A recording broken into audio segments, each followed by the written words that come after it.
thank you very much. It's an honor to have President Zelensky of Ukraine, and we've been working very hard, very close. So we've actually known each other for a long time. We've been dealing with each other for a long time, and very well. We had a little negotiation spat, but that worked out great. I think for both countries, I think for the world, actually, beyond both countries. And we have something that is a very fair deal. And we look forward to getting in and digging and working and getting some of the rare earth.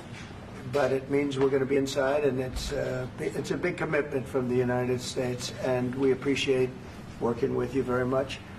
And we will continue to do that. We have had some very good discussions with Russia. I spoke with President Putin, and we're going to try and bring this to a close. It's something that you want and that he wants. We're going to have to negotiate a deal.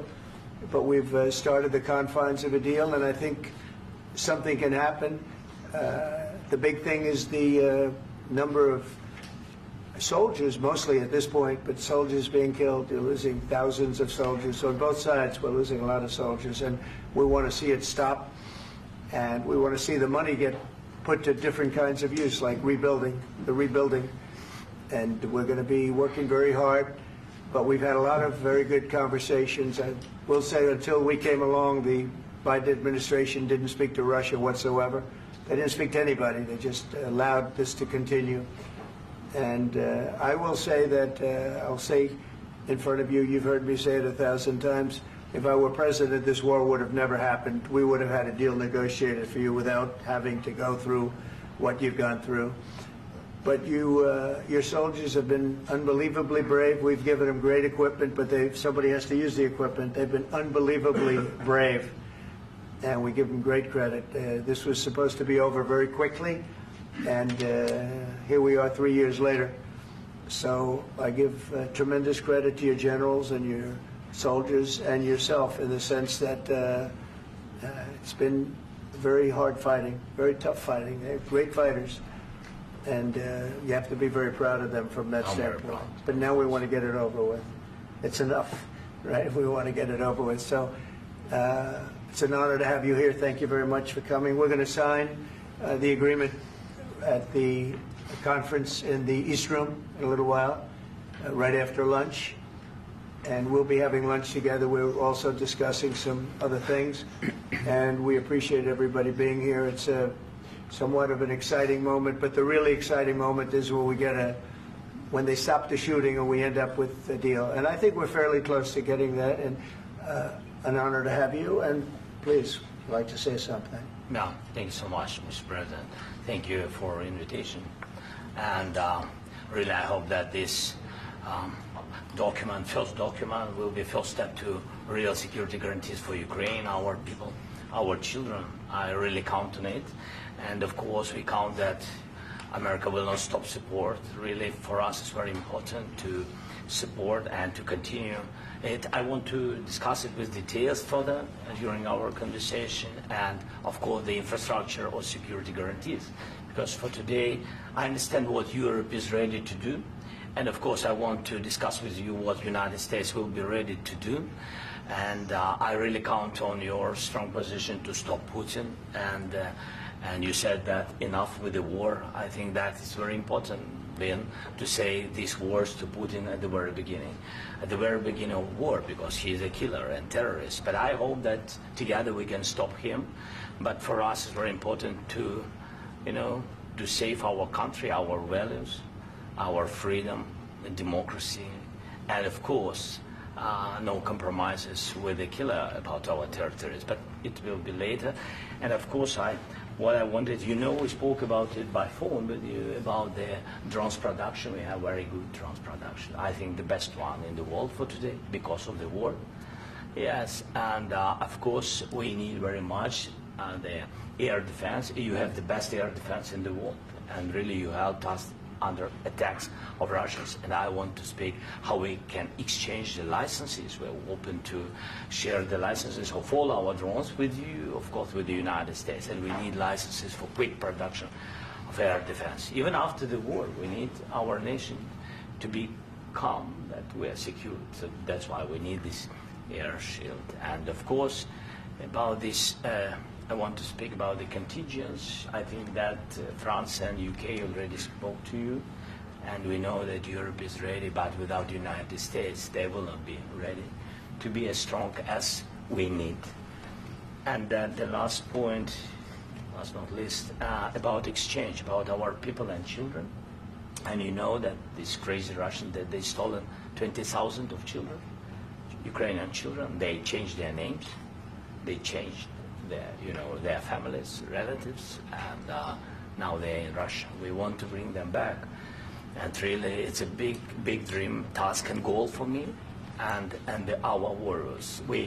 By the way, Mr. President, we exchanged, released more than 4,000 warriors from Russian prison, but there are thousands more in the prison. I wanted to share with you some images. How it's. I've just can I now? Yeah, please. Some minutes, 1 minute, 1 minute. Just you to understand in what circumstances, in what situation they are, and what the attitude of Russia to our prisoners. That guys, just you before and after. And you see before and after, just you to understand. Now thousands of such guys, ladies and men, there, and that, so they don't eat, they beat them, and they, do a lot of bad things.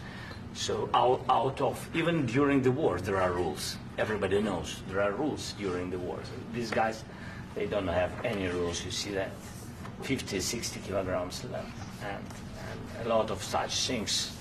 And I didn't want to show you what the changes with images of children, because I will just share with you.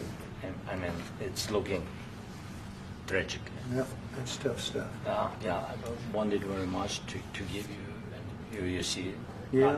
This is pastor, by the way. They stolen pastors, because it's not Russian church. They stolen pastors and moved pastors to the prison. At the end of last year, we brought 3 pastors, and we could exchange them. And this is pastor, you see.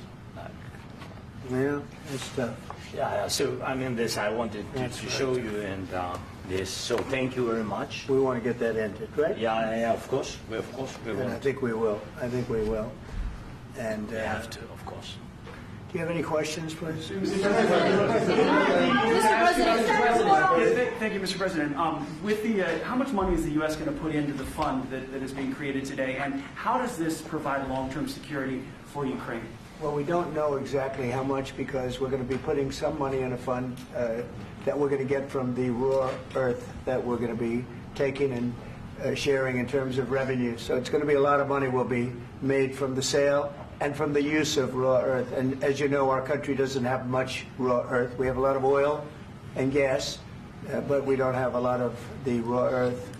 And what we do have is protected by the environmentalists, but that can be unprotected, but still it's not very much. They have among the best in the world in terms of raw earth. So we're going to be using that, using it for all of the things we do, including AI and including weapons and the military, and it's really going to very much satisfy our needs. So it's something that just worked out really well. We have a lot of oil and we have a lot of gas, but we don't have raw earth.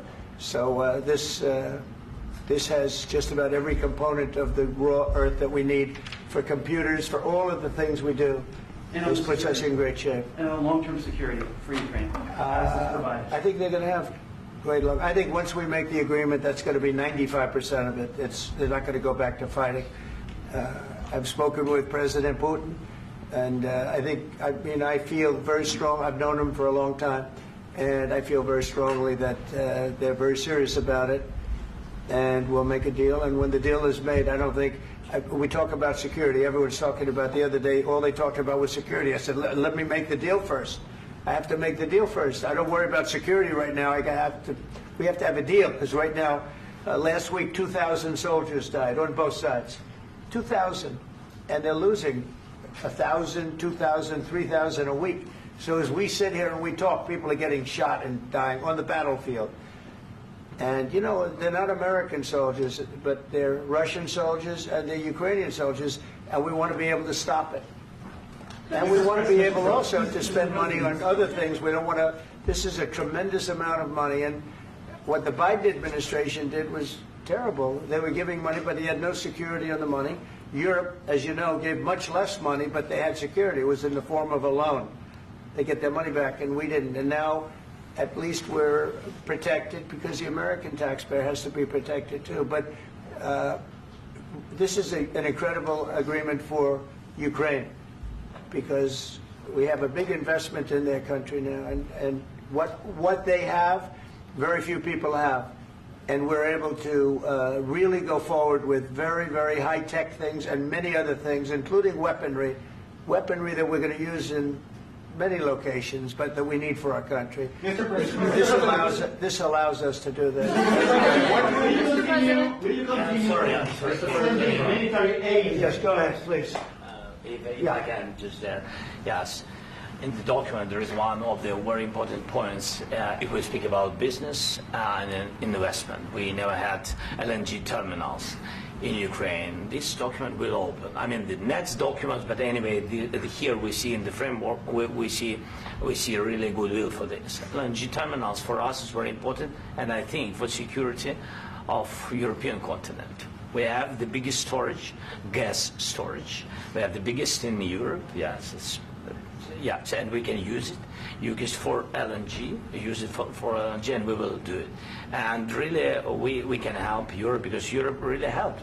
President Trump said that they made less support, but they are our friends, and they are our very supportive partners. They really gave a lot, Mr. President. They did. They gave a lot, but they gave much less. No. Much less. No. No. No. Okay. Okay.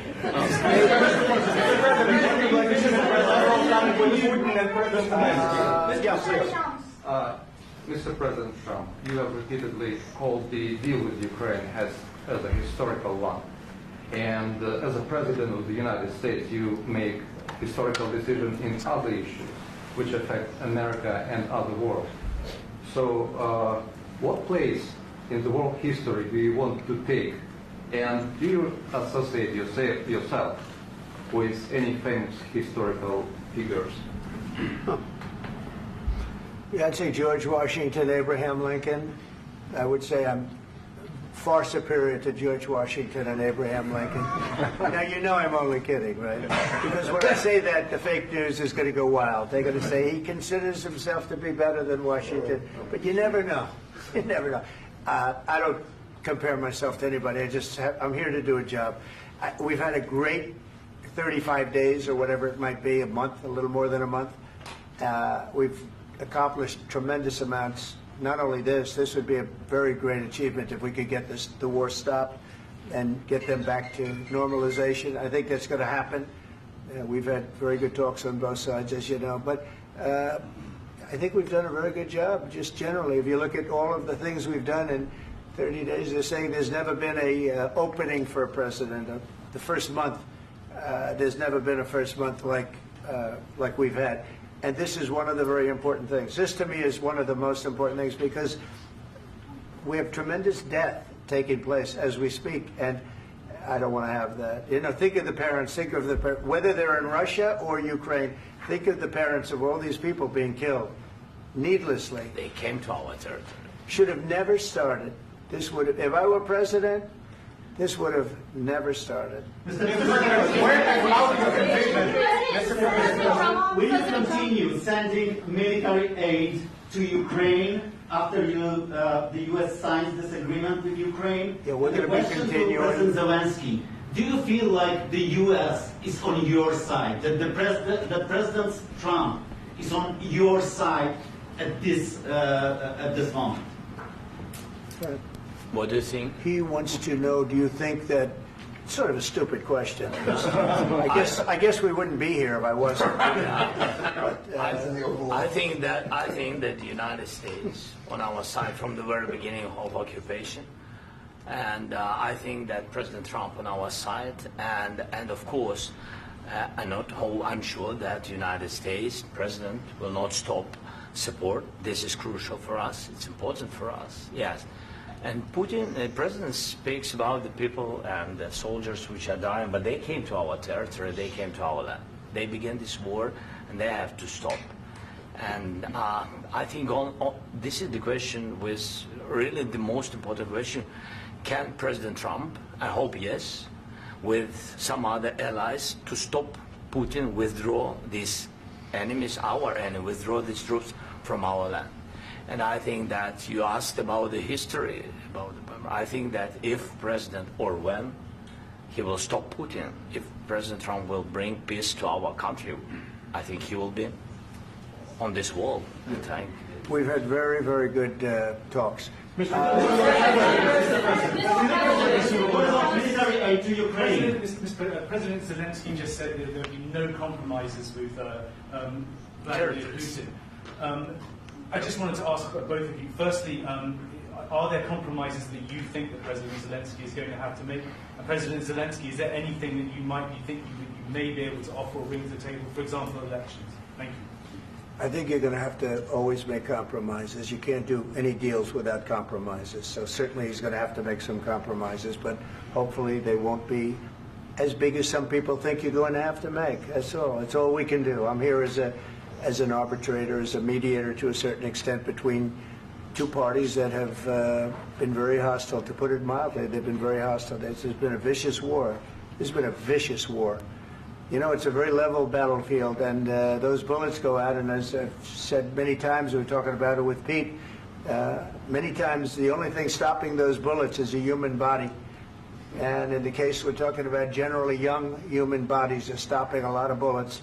It's dead level. That's why it's great farmland. It's great land. It's great farmland, but there's very little protection against the bullets that are being, and other things that are being shot.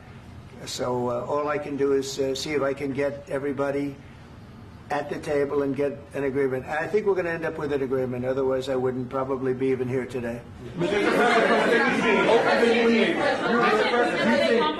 Mr. President, I've got two questions for you. You think ultimately your legacy will be the peacemaker and not the president that led this country into another war and ended foreign wars? And I've got a question. I hope it will. I mean, I hope I'm going to be remembered as a peacemaker. This would be a great thing if we could do this. I'm doing this to save lives more than anything else. Second is to save a lot of money, but I consider that to be far less important.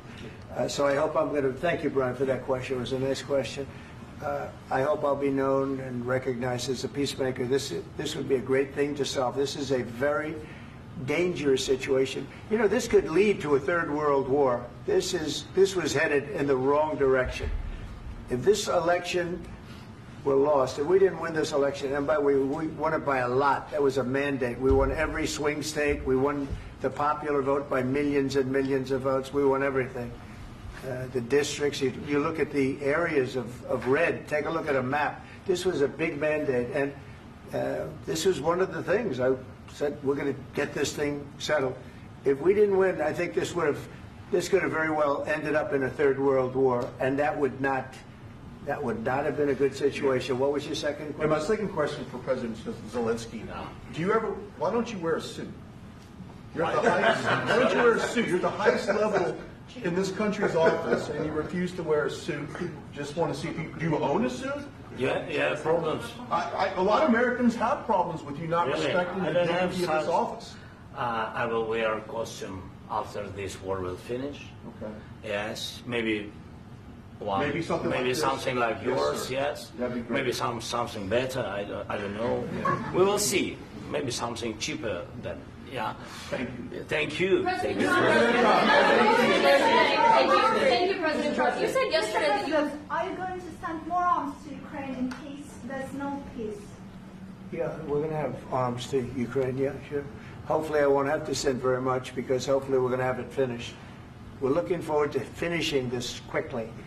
We're not looking forward to sending a lot of arms. We're looking forward to getting the war finished so we can do other things.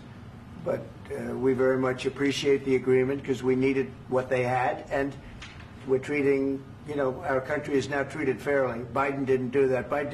He didn't know what the hell he was doing. This should have never happened. This should have never started.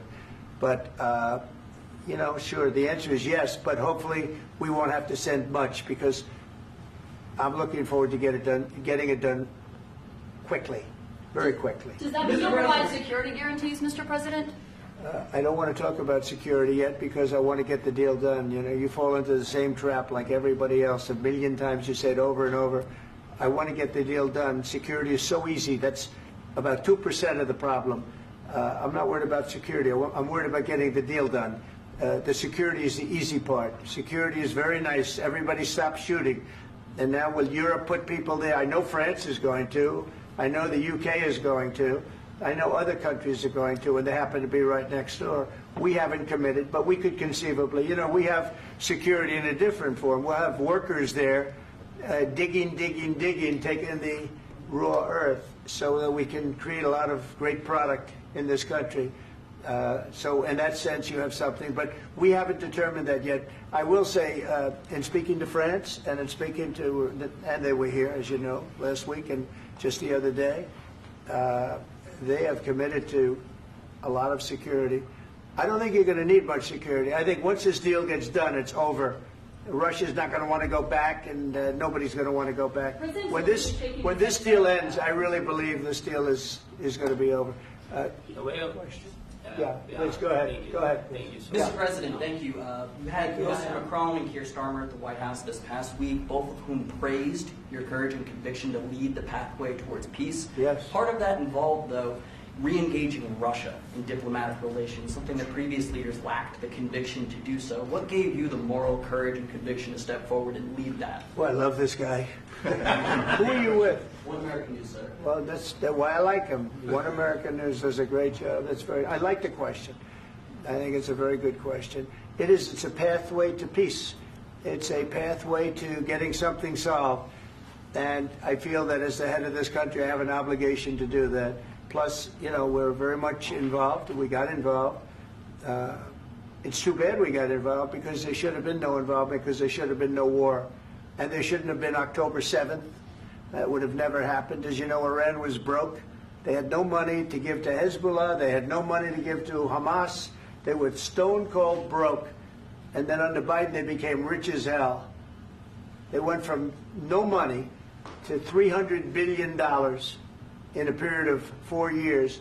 And they gave a lot of that money away, and you see what happened. And that's a real mess also that we hope to be able to solve.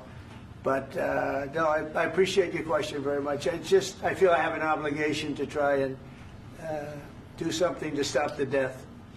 If I can answer. Yes, if I can answer. Please, Sorry. go ahead. Please. And I do like your clothing, by the way. Yeah, really? Even though I think he's a great guy, by the way. But I don't know if you two like each other. But you know what? I think he's dressed. I like this guy. I don't know. I think he's dressed beautiful. So I have more serious things than answer on such Yeah, questions. sure, that's I will okay. answer on more serious That's a good questions statement. if I can. That's good. Yeah. So please, about security guarantees and about just ceasefire. We can't just speak about ceasefire and speak and speak. It will not work. Just ceasefire will not never work because I'm like a president. I have this experience, and not only me. Ukraine before my presidency, from the 2014, Putin broken 25 times. 25 times he broken his own signature. 25 times he broken ceasefire. But he never broke to me. He never broke to me. No, you were the president. He You were never the broke- president he during. never broke to me. In 2016, you've been the president, Mr. President. You've been the president, but he had, of course, not with you, but he had during those periods. He had conversations with our side, and we had Normandy format. You know, the France, Germany, Ukraine, and Russia, and he broken 25 times. That's why we will never accept just ceasefire. It will not work without security guarantees. Security guarantees, maybe President is right about this document and other, but this document is not enough. Strong army is enough because his soldiers afraid, Putin's soldiers afraid of our soldiers when we're strong enough. If we are not strong enough, if we are empty, if our storage is empty, we can't defend our land. Today, you know, he knows that we have, all the world knows that we have meeting, yes? Why he's using ballistic? Putin today using ballistic on our hospitals, schools, and etc. Ballistic. So he knows that we are here and that President Trump is really have goodwill to stop this war. And you hear now the president. So why he's using? So he doesn't want to stop. He doesn't want. But I hope that we will do it. Really, we'll do it. Security. When we speak about security guarantees, when the Europeans are ready for contingents, they need USA backstop. If there will not be United States, we will not never have any contingents, strong contingents from the Europeans, because they don't want to divide alliance connection between the United States and the main and strongest ally and Europeans. And this is crucial. This is important. That's what we want to speak about very much. This is very important. And air defense. So air defense, really, we have big deficit with all these systems, and we need to provide this. We need it very much. Otherwise, Putin will never stop, and will go further and further. He doesn't want. He hates us, you know? It's not about me. He hates Ukrainians. He thinks that we are not a nation. He thinks, and he shared these thoughts, I think maybe with your team also, I don't know. But with all the Europeans, in media, officially and not, he always said that there is no such country, such nation, such language, and such life like Ukrainian. No, he really doesn't respect all the Ukrainians, and he wants to destroy us. And you are right, Mr. President. That's 2%. This document, maybe other documents, it's a very good start, very good, but it will not enough to stop this person. Should Russia pay to rebuild Ukraine? Mr. President, under these Should Russia pay to rebuild Ukraine? They have to pay. this question. This is the rule. This is the rule of the war. This is the rule of the war. During all the centuries, all the history, this is the rule of the war. Who began, those pay. Do you agree This with is the that? rule. Putin began this war. He has to pay all money for innovation. He has to pay. Of course, some Russian assets, what we have in Europe, about 300 billion, we can use them. We can use for innovation and buy military support from the United States also. We can do it, but it's not enough. It's not enough. Do you envision a trilateral summit because I want to know. Wait, 1 second. I asked this question that you didn't like because I wanted to know if you want to position yourself in the middle between Russia and Yes. Ukraine or on the Ukraine's. No, I'm in the middle. I want to solve this thing. I'm for both. I want to get it solved. And it's wonderful to speak badly about somebody else, but I want to get it solved. If we can solve it, great. If we can't solve it, they're going to have to fight it out, and who knows what's going to happen. But I want to see it get solved. May I follow up? One more question about U.S. troops in Europe. After Russian invasion of Ukraine, your predecessor sent additional troops to Eastern Europe, including Poland, my country. Yeah. Are you committed to keeping these troops on the eastern flank of NATO in the future? I'm very committed to Poland. I think Poland has really stepped up and done a great job for NATO. They, as you know, they paid more than they had to. They are one of the finest groups of people I've ever known. I'm very committed to Poland. What about Baltics? Poland's in a tough neighborhood, you know. What about the Baltics? The Baltics, they got a lot of, it's a tough neighborhood too. But we're committed. We're going to be very committed, and we're committed to NATO. But NATO has to step up, and the Europeans have to step up more than they have.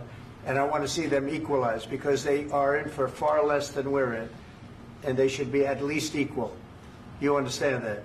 Why is the United States, we have an ocean in between. Why is the United States in for so much more money and other things as Europe? With that being said, and as you said, they've also been obviously very helpful. But we have put in far more than they have. And I think they should equalize. Mr. President, Please, go ahead. about the agreement again today, what changed between the first time that Secretary Bessent gave President Zelensky the agreement and today for the signing? We made a deal. What was the I'm just- deciding factor? I'm a business person. We made a deal. That's what changed. Along with minerals. I didn't think we were going to make a deal, and we ended up making the deal, so that changed. Mr. President, what and how do you envision a trilateral summit with President Zelensky and Putin. I don't know, under but these well, they circumstances? don't like each other. I can tell you that. They do not like each other. This is not a love match, and it's unfortunate. That's why you're in this situation. The United States should not have allowed this to happen. Okay? The United States, run by a man that didn't know much, I'm going to be very nice, run by an incompetent person, very incompetent person, should never have allowed this to happen. I've stopped wars. I've stopped many wars. My people will tell you, I stopped wars that nobody ever heard about. I stopped wars before they ever started. You can look at some of, I could give you a lot of nations that would tell you right now they were probably going to war. I could tell you right now there's a nation thinking about going to war on something that nobody in this room has ever even heard about. Two smaller nations, but big, still big. And I think I've stopped it. But this should have never happened. Mr. President, Sorry, just a second. About any negotiations. First of all, I want really to tell you, and I think that everybody understands that Ukraine, more than Ukrainians, nobody wants to stop this war. But at the future, any negotiations, it's understandable that two sides of the war, not Russia and the United States, because this is not the war between Russia and the United States. This is war of Russia against Ukraine and Ukrainian people. So these two sides will be at the anyway will be at the negotiation table. Then of course United States, like the strongest partner of the Ukraine, and of course Europe. I think Europe is very important. I want to speak about it with the President. Yes, Europe is very important for us because we really defend Europe for today. All Europeans really recognize that we are defending line and they have real life and our people are dying. That's why they helped us. And also it's about the NATO. Yes, between, like the President said, you have big, nice ocean. Yes, between us. But if we will not stay, Russia will go further to Baltics and to Poland, by the way. But first to the Baltics. It's understandable for them because they've been in the USSR. You know, they've been one of the republics of the USSR, and Putin wants to bring them back to his empire. It's a fact. And when he will go there, if we will not stay, you will fight. Your American soldiers, it doesn't matter, do you have ocean or not, your soldiers will fight. Mr. President, would you be willing to visit Ukraine, maybe Kyiv or Odessa, which is known to be a 30-year-old Black Sea? It was my question. I'm sorry. I don't want to talk about Odessa now. Let's not talk about Odessa. I want to talk about making a deal, getting peace. We don't have to talk about Odessa, but a lot of cities have been destroyed. A lot of cities that are not recognizable. There's not a building standing. No, and a lot of things. Mr. President, you have to come and to look. No. We have very good cities.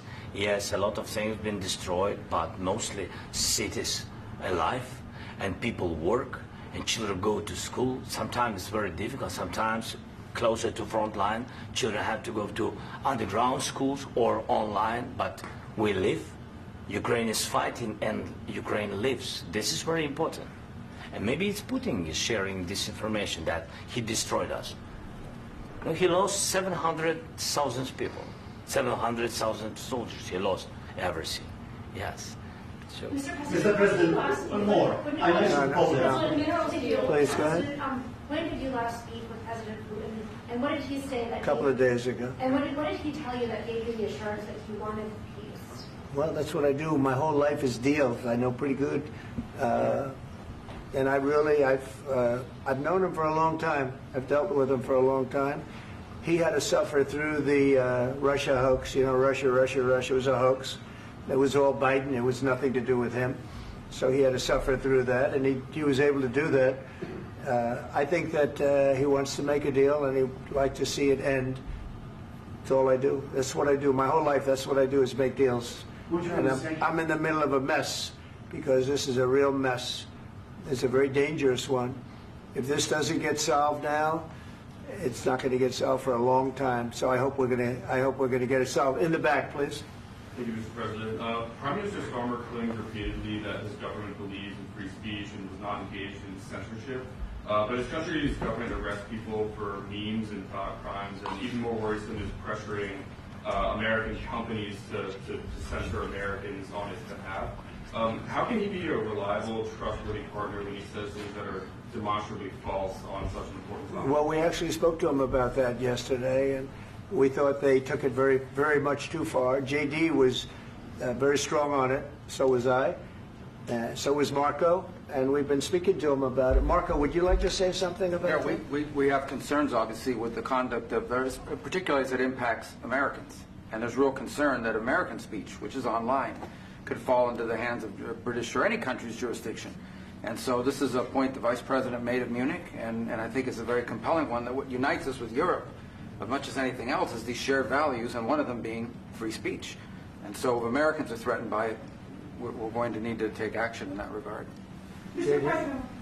It's actually a very important question. We spoke about this in detail with the Prime Minister, the Foreign Secretary, and others at lunch yesterday. And I know that Secretary of Commerce Lutnick followed up in private meetings last night. This is really important. We believe Americans have the right to speak their mind, even if we in this room disagree with them. They have the right to speak their mind in the public square, which is often online these days. And we're going to defend that right as it pertains to American companies and American citizens vigorously if we have to. I do think that under the President's leadership, we're going to find common ground with our friends in the UK on this question, but it remains to be seen. The principle that will guide us is we believe in free speech in this country, and we'll fight for it for American citizens.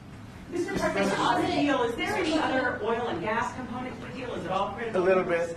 We'll see. On LNG? But we're not really looking for that so much. We got a lot. We have more than anybody in the world, by far. So no, we're not talking about it too much, but a little bit. I think it affects also, but for the most part, no.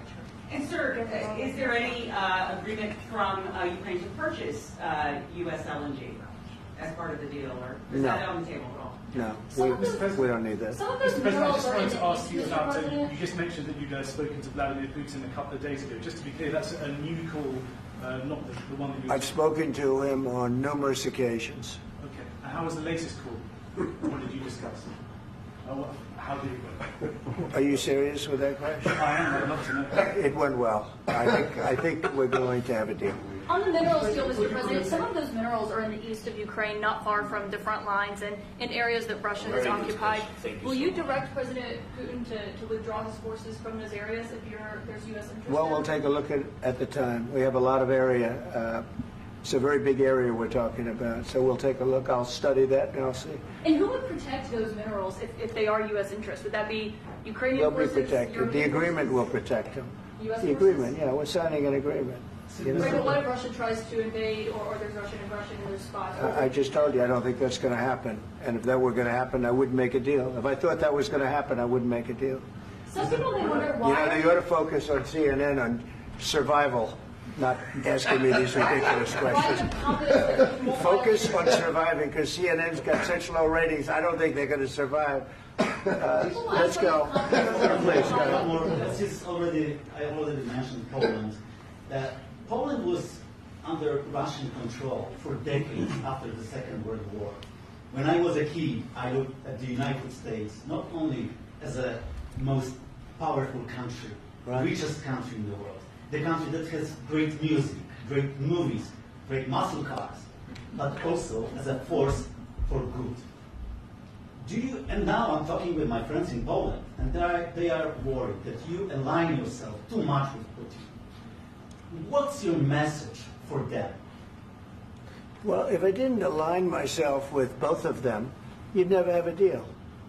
You want me to say really terrible things about Putin and then say, "Hi, Vladimir, how are we doing on the deal?" That doesn't work that way. I'm not aligned with Putin. I'm not aligned with anybody. I'm aligned with the United States of America. And for the good of the world, I'm aligned with the world.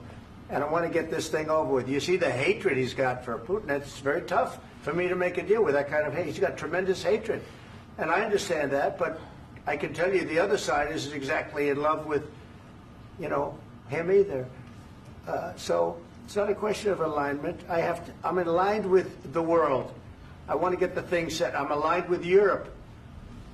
I want to see if we can get this thing done. You want me to be tough? I could be tougher than any human being you've ever seen. I'd be so tough. But you're never going to get a deal that way, so that's the way it goes. All right, one more question. Hey, I will respond to this. So look, for 4 years in the United States of America, we had a president who stood up at press conferences and talked tough about Vladimir Putin, and then Putin invaded Ukraine and destroyed a significant chunk of the country. The path to peace and the path to prosperity is maybe engaging in diplomacy. We tried the pathway of Joe Biden of thumping our chest and pretending that the President of the United States' words mattered more than the President of the United States' actions. What makes America a good country is America engaging in diplomacy. That's what President Trump is doing. Can I ask you? Sure. Yeah? Yeah. Okay. So he occupied our parts, big parts of Ukraine, part of East and Crimea. So he occupied it on 2014. So during a lot of years, so I'm not speaking about just Biden, but those time was Obama, then President Obama, then President Trump, then President Biden, now President Trump, and God bless, now President Trump will stop him. But during 2014, nobody stopped him. He just occupied and took. He killed people. You know what the contact line? 2015. 2014 and 2014. 2014. Yeah. So I was not here. Yeah, but that's exactly right. Yes, but during 2014 till 2022, yeah, the situation the same. The people have been dying on the contact line. Nobody stopped him. You know that we had conversations with him, a lot of conversations, my bilateral conversation, and we signed with him, me, like a new president. In 2019, I signed with him the deal. I signed with him, Macron and Merkel, we signed ceasefire. Ceasefire. All of them told me that he will never go. We signed him with gas contract. Gas contract. Yes, but after that, he broken this ceasefire. He killed our people and he didn't exchange prisoners. We signed the exchange of prisoners, but he didn't do it. What kind of diplomacy, JD, you are speaking about? What do you mean? I'm talking about the kind of diplomacy that's going to end the destruction of your country. Yes, but if you Mr. President, with respect, I think it's disrespectful for you to come into the Oval Office and try to litigate this in front of the American media. Right now, you guys are going around and forcing conscripts to the front lines because you have manpower problems. You should be thanking the President for trying to bring an end to this conflict. Have you ever been to Ukraine that you say what problems we have? I have been to. Count once. I've actually watched and seen the stories, and I know what happens is you bring them on a propaganda tour, Mr. President. Do you disagree that you've had problems bringing people into your military? And do you think that it's respectful to come to the Oval Office of the United States of America and attack the administration that is trying to prevent the destruction of your country? A lot of questions. Let's start from the beginning. Sure. First of all, during the war, everybody has problems. Even you, but you have nice ocean and don't feel now, but you will feel it in the future. God bless. You don't know that. God bless. You God bless. You will not have a war. Don't tell us what we're going to feel. We're trying to solve a problem. Don't tell us what we're going to feel. I'm not telling you. Because I'm you're in no answering on position this to question. dictate that. That's Remember exactly what this. you're doing. You're in no position to dictate what we're going to feel. You We're will- going to feel very you will good. Feel influenced. We're going to feel very I'm good and telling very you, strong. You will feel influenced. You're right now not in a very good position. You've allowed From the yourself very- to be in a from very the very bad position, beginning and he of the happens war. to be right about From the it. very beginning of the war. You're not Mr. in a good Brown, position. I You don't was- have the cards right now. With us, you start having not playing cards. cards. Right now, you I'm don't. very You're playing serious, cards. Mr. President. You're I'm playing very cards. serious. You're I'm gambling the with the president lives of anymore. millions of people. You think- You're gambling with World War What do you- III. what do you think You're about? gambling with What do you World think War about? III. And what you're doing is very disrespectful to the country, this country. I'm That's with back all to you. respect to your Far country. more than a lot of people said very they respect. should have. Have you said thank you once? This A lot entire of meeting? times. No, in this Even entire meeting, today. have you said thank Even you? today. You went to Pennsylvania and campaigned for the opposition in October. Offer some words of appreciation for the United States are of you America speaking about? and the president who's trying to save your country. Please, you think that if you will speak very loudly about the war, you He's can... not speaking loudly. He's not Yeah. speaking loudly. Your country's Can I- in big can I- trouble. can I Wait a answer? minute. No, Can you've I done a lot of answer? talking. Your country is in big trouble. I know. You're not winning. I know. You're not winning this.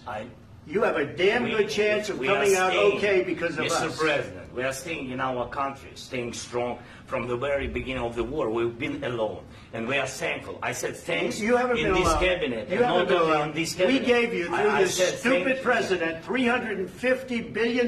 You voted we gave for you your military president. equipment, You and you voted men for are your brave, president. but they had to use our military. What about West? If you didn't have You our invited military me. equipment, You invited if me you to didn't speak. have our military equipment, this war would have been over in 2 weeks. In 3 days, I heard it from Putin. In 3 days, this is something Maybe new. less. In 2 weeks, of course, yes. It's going to be a very hard thing to do business like this. I Again, tell you. just say thank you. I said a lot of times that there, thank you except to that- American people. Except that there are disagreements, and let's go litigate those disagreements rather than trying to fight it out in the American media when you're wrong. We know that you're wrong. But you see, I think it's good for the American people to see what's going on. I understand, sir. I think it's I very understand. important. That's why I kept this going so long. You have to be thankful. You I'm- don't have the I'm cards. thankful. You're buried there. Your people are dying. tell you You're again, running I low know. on soldiers. Don't- Listen, don't please, you're running Mr. low on President. soldiers. It would be a damn good thing. Mr. And then President. then you tell us, I don't want a ceasefire. I don't want a ceasefire. I want to go and I want this. Look, if you could get a ceasefire right now, I tell you, you take it so the bullets stop flying and your men stop getting killed. Of course, we want to stop the war. But you're I saying said- you don't want a But ceasefire. I said to you, I want a with ceasefire. guarantees. Because you'll get a ceasefire faster than an agreement. Ask our people about ceasefire, what they think. That wasn't It doesn't with matter me. for you what, that what wasn't is- with me. It That was wasn't with you. a guy named Biden, who was not a smart person. This That is was your, with, this that was is with your Obama. president. It was your president. Excuse me. That was with Obama, who gave you sheets, and I gave you javelins. Yes. I gave you the javelins to take out all those tanks. Obama gave you sheets. In fact, the statement is Obama gave sheets and Trump gave javelins. You got to be more thankful, because let me tell you, you don't have the cards. With us, you have the cards. But without us, you don't have any cards. One more question to Mr. Vice President. I'm sorry. It's going to be a tough deal to make, Um, because the attitudes have to change. What if Russia breaks ceasefire? What if Russia breaks peace talks? What do you do then? I understand that it's a heated conversation right now. What are you but saying? what She's if asking, what if Russia breaks the ceasefire? What if anything? What if a bomb drops on your head right now? But they have Okay? broken ceasefire. What if they broke it? I don't know. They broke it with Biden because Biden, they didn't respect him. They didn't respect Obama. They respect me. Let me tell you, Putin went through a hell of a lot with me. He went through a phony witch hunt where they used him and Russia. Russia. You ever hear of that deal? That was a phony Hunter Biden, Joe Biden scam. Hillary Clinton, Shifty Adam Schiff. It was a Democrat scam. And he had to go through that. And he did go through it. We didn't end up in a war. And he went through it. He was accused of all that stuff. He had nothing to do with it. It came out of Hunter Biden's bathroom. It came out of Hunter Biden's bedroom. It was disgusting. And then they said, oh, the laptop from hell was made by Russia. The 51 agents. The whole thing was a scam. And he had to put up with that. He was being accused of all that stuff. All I can say is this. He might have broken deals with Obama and Bush, and he might have broken them with Biden. He did, maybe. Maybe he didn't. I don't know what happened. But he didn't break them with me. He wants to make a deal. I don't know if you can make a deal. The problem is, I've empowered you to be a tough guy. And I don't think you'd be a tough guy without the United States. And your people are very brave. But you're either going to make a deal or we're out. And if we're out, you'll fight it out. I don't think it's going to be pretty, but you'll fight it out. But you don't have the cards. But once we sign that deal, you're in a much better position. But you're not acting at all thankful. And that's not a nice thing. I'll be honest, that's not a nice thing. All right, I think we've seen enough. What do you think? Huh? This is going to be great television, I will say that. All right. We'll see what we can do about putting it together. Thanks. And I need the back of the We'll see. I don't know. All right, guys, come on. Wait, hey,